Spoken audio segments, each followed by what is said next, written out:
Hello, this is Branko Malic of Kali Tribune. In this podcast, we'll talk a bit about problems of language, tradition, and essentially the temporal the dimension of language, that is, relationship between time and language. Now, the very fact that we bring together notions of tradition and notions of language indicates into this direction. Although I believe it may seem a bit odd at the first glance, it is very important. Namely, there is this prevalent presumption that creation, invention, and such activities that are inalienable human capacities, that human beings can create at will. Now, this is very questionable, to say the least. There were times, not so long ago, that when this notion would be considered completely absurd.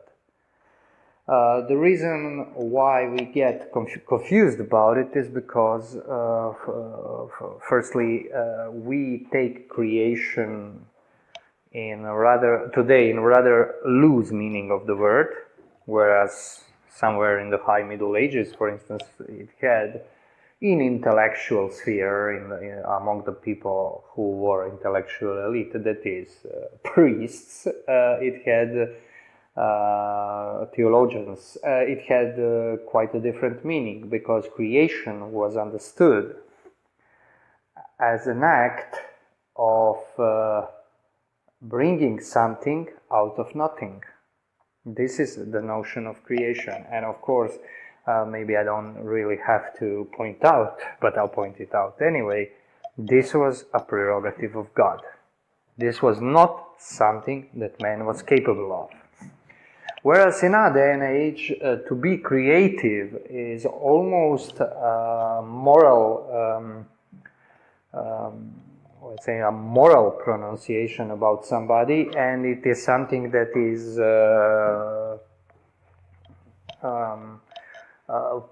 very much stressed in the schools and in the organizations of learning, in media also, and generally in everyday life. Be creative, be creative. Well, of course, we can't be so dictatorial in our use of language and demand that this creativity should be put to such scrutiny that you cannot talk about creativity because you don't have a medieval notion of creativity. We won't go that far, but we'll go very close to it, of course.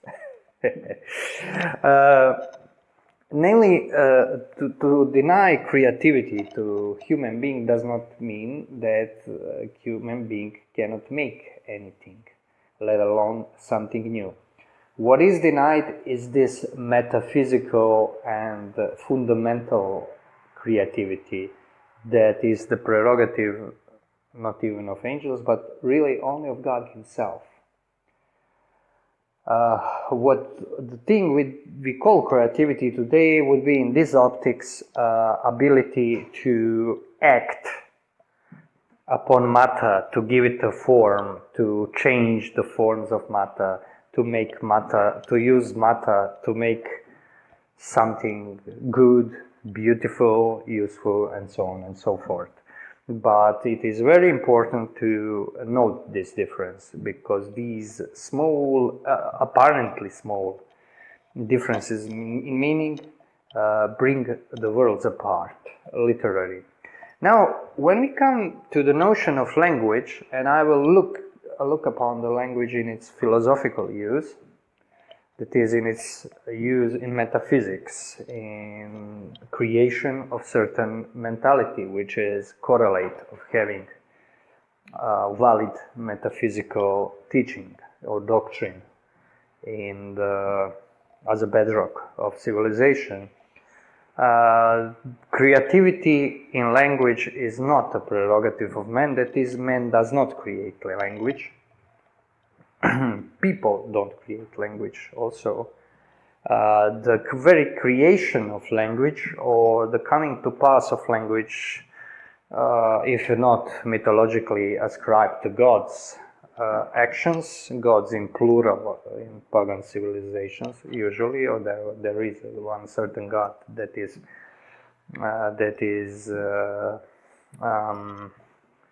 designated as a language instructor, that was like Hermes or his Egyptian correspondent Thoth in times of antiquity. The use of language is the scope of language is something that was something that interested philosophers very much.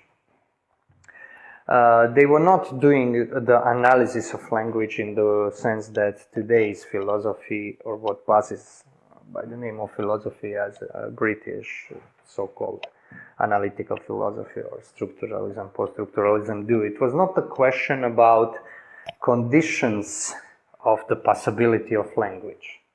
This is Kantian, that is on Immanuel Kant based, a method-based question, so-called transcendental question. How is language possible? So you analyze what language, for instance, what principles of language, if denied to it, would make it to cease to be a language. This is a very subjectivist approach. It's very prevalent, in my opinion, today, for a long time, that is, although it is dissolving into something else in the last maybe few decades. But the question was what the language says. It was taken as something that is present, not as something that was capable, that we should try to explain how it came to pass at all. It was not really a prerogative for somebody like Aristotle or Plato or their descendants. We'll take today, on the other hand, we have rather different outlook. And of course, I'm always, when I'm taking these historical observations, although one should note that those are not historical observation in the sense historian does it. This is the history of principles, or history of the activity of principles in the history. It's a very, very dangerous ground, because you attempted to devise the philosophy of history, that is to say, to explain away history from simple principles. I'm not trying to do that. But there are certain tendencies that are very obvious, and one of those tendencies is this different view of language. Now, we today do have this underlying assumption that once you have some, for instance, metaphysical expressions like substance or ousia or being or such, that they could be reinvented, not only redefined, but even reinvented by somebody else. That is to say, you can dispense of Plato, Aristotle, or people who built this, that is, or better to say, formed these doctrines, the basis of the doctrines that hold sway upon civilization, and that there could be some new Plato, Aristotle, and so on and so forth. I think this is very questionable assumption. The reason being that first of all, it is not necessary to have them, because it is already done to a large extent. The second being that they more or less truthfully interpreted what was given to them, more or less, of course, but in the fundamentals they were very rarely wrong. For instance, in defining those words, I was just talking about some metaphysical expressions, and of course, in modernity and postmodernity, the main trust of the people who want to go, who are so ambitious to want to kind of like reach some radical, original experience of origins, is to put this in question. Excuse me, and even destroy these notions. The problem is these notions are something we just need to use in order to think. Because if we don't use them, and funny enough, if we don't use them as they were defined by these great thinkers, we run into impasses. And that's something that is very visible in Martin Heidegger, who tried to do precisely this thing of deconstructing of phenomenological destruction, as he called it, of traditional metaphysics, and came up with what I would call inverse anachronism, that is projecting completely the, let's say, German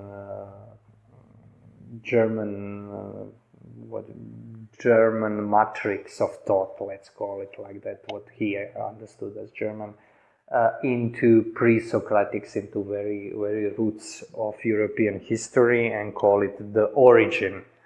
This is, and curiously enough, he also was very much aware of the temporal dimension of all of this, and time as the crucial factor. And now, the thing is that speech as a way of expressing the mentality is something that we are very hard pressed to understand its origin. And I am not talking about linguistics here, or any kind of these modern sciences, especially sciences as linguistics, which is like archaeology and similar sciences, are very, very young, in fact. What I think we're talking about is a reflection on language as something that is constituent of reality, and as such, it is always somehow in the past, because the past, as a temporal expression of modality, expresses precisely the reality. It expresses that which cannot change. And it has its metaphysical dimension, although time is usually observed in terms of trying to, as a natural being, or as moderns would say, natural phenomena. But it has, time can also be understood, which is unfortunately, in my opinion, rarely done from the standpoint of metaphysics. And this means from the standpoint of eternity. In this sense, language is what we are born into, and language is in that sense, for us, always a given. Now, why would anybody go and try to reinvent something that is given? Motives are usually because we are not satisfied with what is given.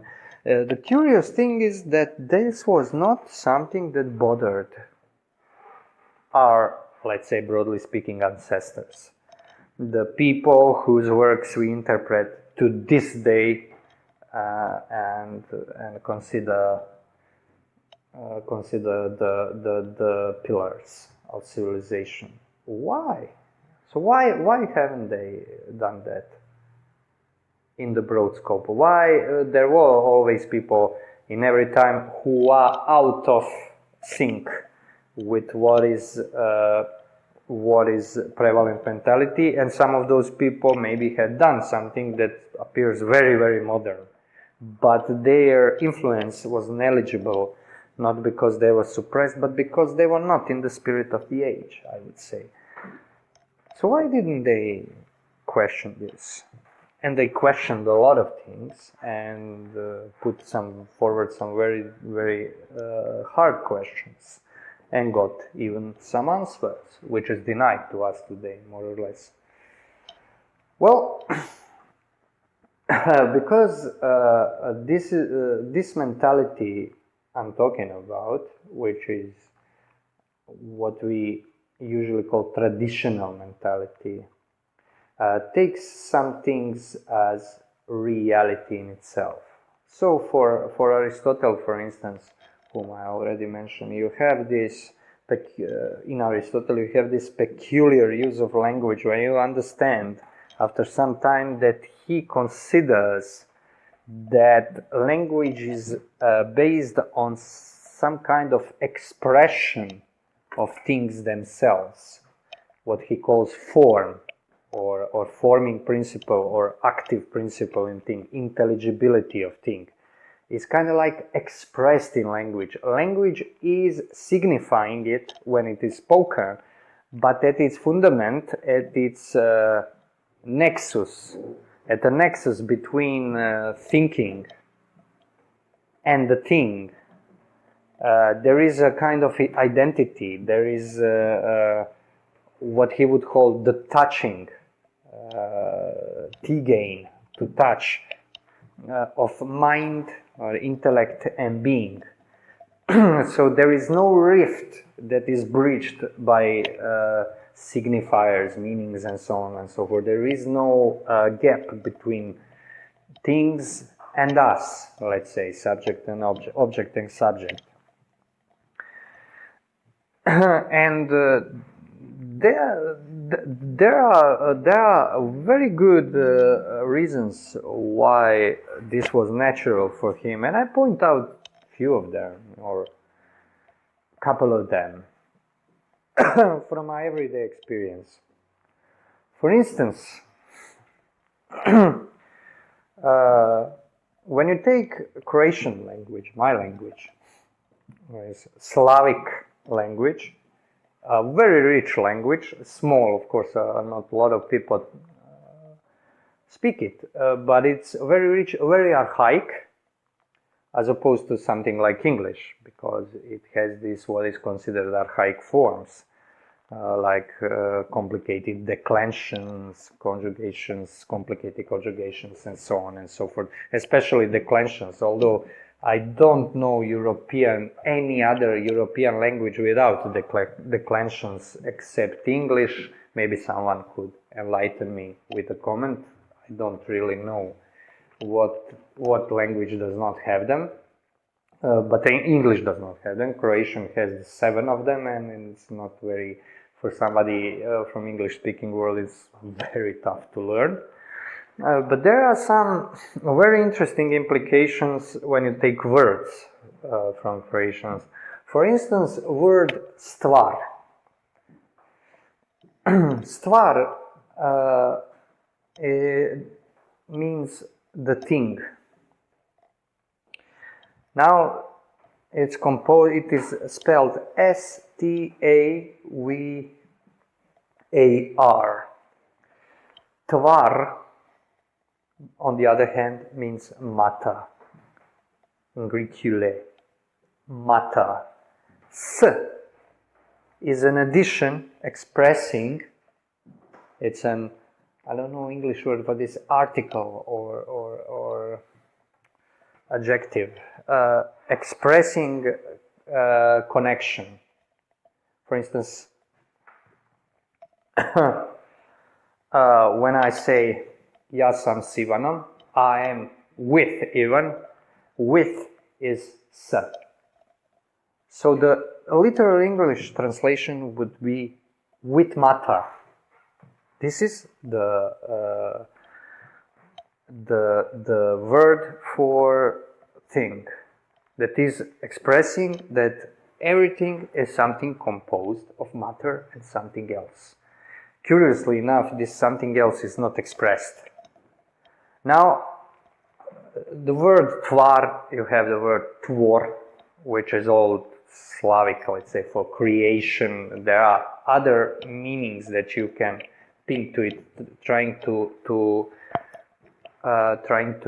come to the root where this word comes from. But what is interesting to point out is this is something that Aristotle would call thing also.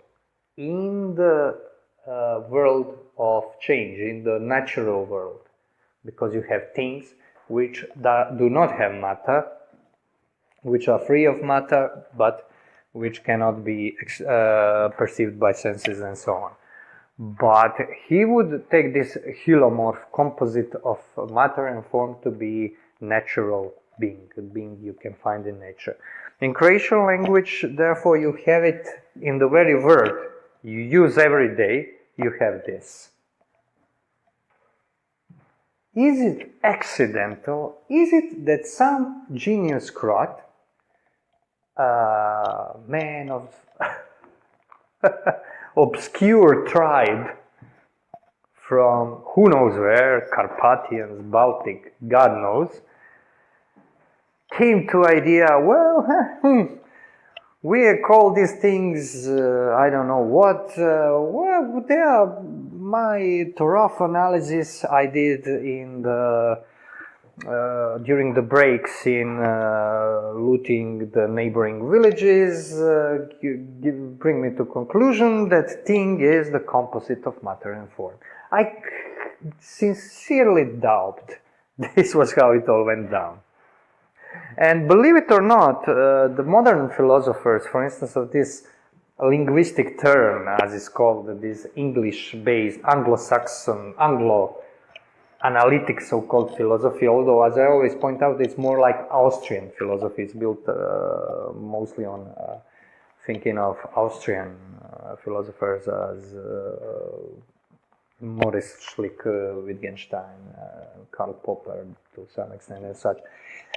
I remember reading one Croatian philosopher of this sort, trying to how he thinks. He says, "Let us imagine." Now he's talking on the genesis of language. Let us imagine one first Croat. Let's call him Hrvoje. This means Croat guy. Hrvoje is a legitimate Croatian name. Same like you have female name Brittany in English, but this is the male name. And this Hrvoje was trying to find to utter some kind of vocal expression to what he saw, and that was a stream of water, and he said, "Oh," or something like that. And he tries to come to grips with a guy who is trying to vocalize a natural phenomena, and then how from vocalizing natural phenomena you get the language. Needless to say, it's an utter failure. He's failing in this. And this is, believe it or not, this is the notion we have today on the genesis of language, on the temporal dimension, that is the past, the eternal past, the reality of language. It is based on imagination. Because you have to imagine the guy, because you cannot represent the guy, you cannot reach so deep in the past to see the happening of this, of coming to pass of this. And I posit that there is a metaphysical reason for this, that the reason why you can't do that, at least in this kind of a reductionist, cutting things to their first atomic elements, like first Croat and the first voice he uttered. It is my conclusion that this is indeed impossible, and that this is indeed the product of confusing imagination with intellection, of imagining with thinking. Although this kind of imagination can give you an illusion that it is intellectual. It is not intellectual. It is just dull. That's why it seems intellectual. Because if you take Star Wars, it's much more imaginative than philosophy of analytic, book of analytic philosophers. But both are built upon the human faculty of imagination. That is to say, of creating images out of the sense experience and then manipulating those images at will. To create that is better to say to form in your head other images, complex images, narratives, movies in your head, if you like. This is completely and utterly unrelated to reality. And it is considered to be utmost realism because it is based on sense experience, because the idea is always some kind of empirical assumption that the beginning of everything was sense experience. What is interesting is that this defies this idea, this extreme empiricism defeats itself, because it is so obvious that the beginning could not have been individual. It could not have been individual man with his individual gurgling of voices, of vocals and consonants and so on. But that the comprehensibility of language was primary, was something that it was the right fundament, because this is the only way we can think in language, we can speak in language. In the way this Croatian philosopher, Nenad Miščević, by the way, but for most of my listeners this name doesn't mean much in Croatia, what he tried to do is to defeat himself, because his notion is impossible. It is a pure impossibility, and it is very obvious. What is possible? It is possible as a philosophical science fiction. And this brings us to the problem of time. Now, tradition itself, this term we use very often on Kali Tribune ad nauseam sometime, and I'm eagerly waiting on a moment when somebody will get so bored and irritated with it that will demand from me to stop using it superfluously, because I won't. This is where it comes into play, because tradition is perennial past. Tradition is a dimension, comes in the dimension of perennial past, of eternal past. But past is here understood not as a succession of events, but as a modality, ontological modality. By ontological modality, I mean the mode, or how being in universal sense exists, is. Its mode, being's mode of being, let's call it. And it is always in the past, not because it was before in succession, but because it is always before in thinking. You cannot think being without a dimension of past, or being itself being always here, yet to some extent never reachable as a past. For instance, this is the past tense of the cause, because cause is always in the modality of the past towards its effect, although their relationship, as we know from other work of Kali Tribune and theology and philosophy, as for instance especially Platonic philosophy, the effect always remains in the cause to some extent. But the cause is primordial. It is the first, the effect is the second, although there is some congeniality, even identity between them. And the same goes with language, especially in its use, as explained in this podcast, metaphysical use. So somebody asked me, somebody told me, well, I was telling, as antique philosophers, as Aristotle, when you read him, you see that some things cannot be said otherwise, or that he really pinpoints some things to a real satisfactory extent. Well, and he told me, well, yeah, that's probably that thing you don't need to read books to understand. That's not really like that. Because the noteworthy explanations of the nature of the world, the mentality creating moments, I'm not so sure that they can be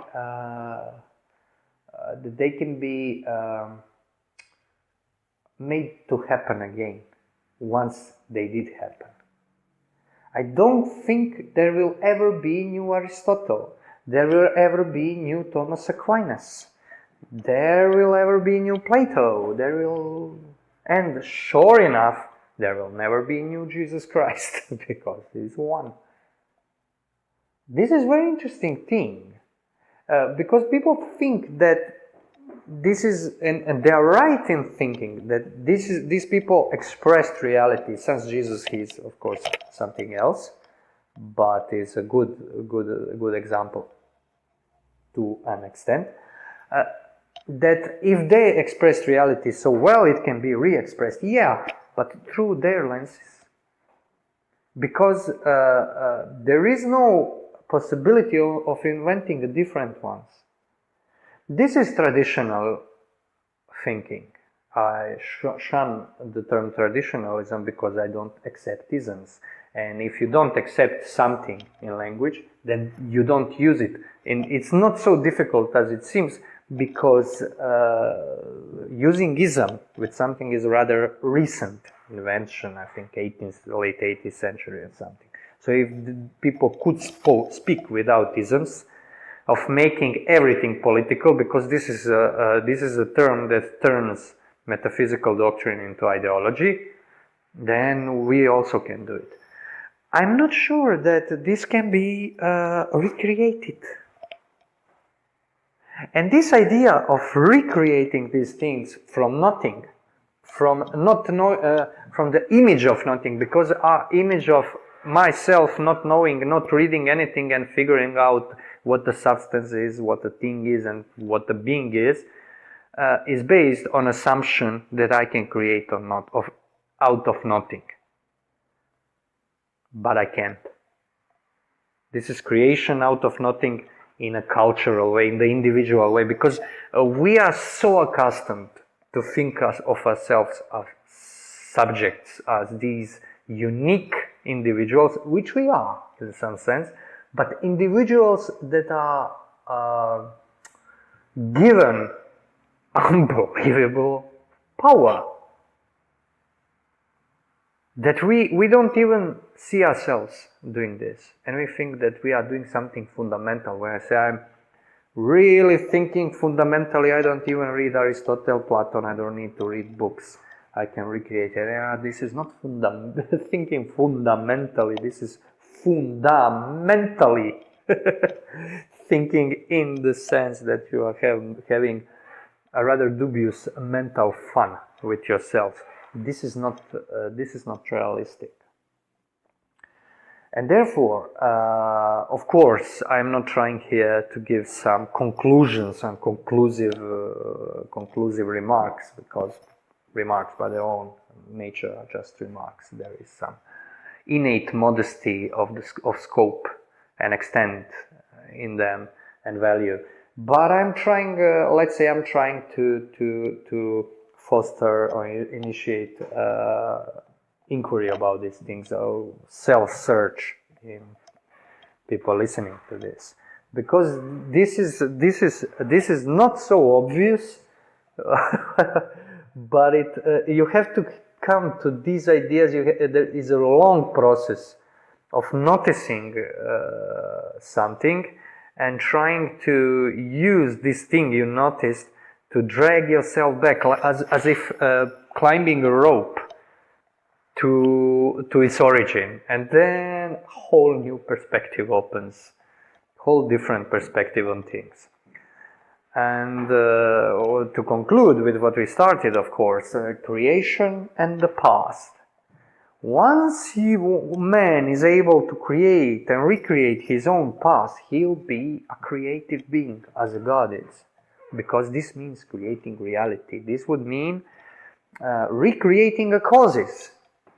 But this is impossible. And what I wanted to show here is how easy it is, how mainstream it is to do this, to try to do this. And how most of us are in fact trying to do this, me included, of course. No need to say. We're all in the same boat, after all. How easy it is to make this fallacious judgment on one's own nature and the nature of the world itself. Thank you for your attention. This is Branko Malic of Kali Tribune signing out.